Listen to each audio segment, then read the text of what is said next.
Құрметті оқырмандар, каналыма қош келдіңіздер.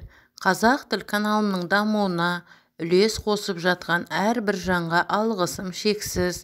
Каналыма тіркеліп, лайк басуды ұмытпаңыздар. Бәрі жақсы болады, ештеңе де етпейді, жүрек деген жылынады, тоңады.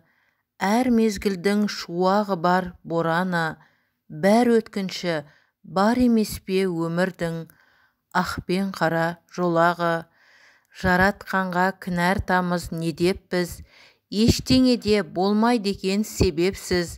Жаңбырдан соң ашылатын аспандай, күлу үшін жылап көру керекпіз.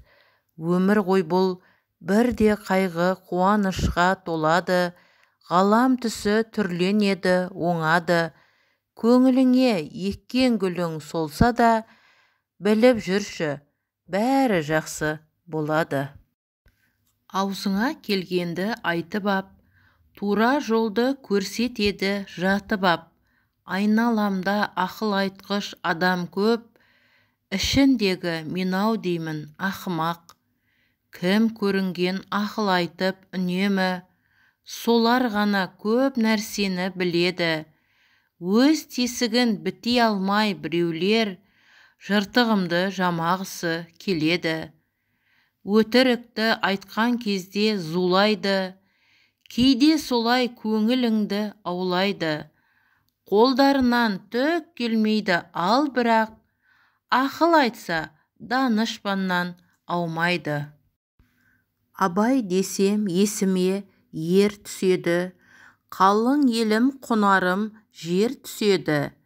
Абай десем есіме қазақ түсер, күрмеленген ғажап түсер, күңіренген азап түсер. Абай десем сарғайған сана деймін, абай десем данышпан дана деймін. Абай десем осылай күйдегенім. Өшем деп өкінбеймін, жыламаймын, жыласам да жұбат деп сұрамаймын. Қыранның құдіретін қимасаңдар, қайтейін тағдырым бер құралайдың. Тағдырым бер тағдырын құралайдың. Қашан атып алғанша құламаймын, сусындатып түп тұнық тау бұлағы, жанарымда жайнаған тонадайдын. Сайраңдаймын сайларда қырдасамын, сыңсыған ну орманмен сырласамын. Қарауылға іліксем ілігейін, құзғынға ұқсап келмейді мың жасағым. Өшем деп өкінбеймін, қайғырмаймын, өткен өшті енді оған қайрылмаймын. Қыранда құралайда болмақ емен, атымнан адам қойған айрылмаймын. Арпалысып жүргенде өмірменен, қай-қайдағы әкетпес көңіл деген. Өлсем өлем өзімнің жерімде мен, қалсам қалам өзімнің елімде мен. Жыламаймын, сондықтан көңілденем.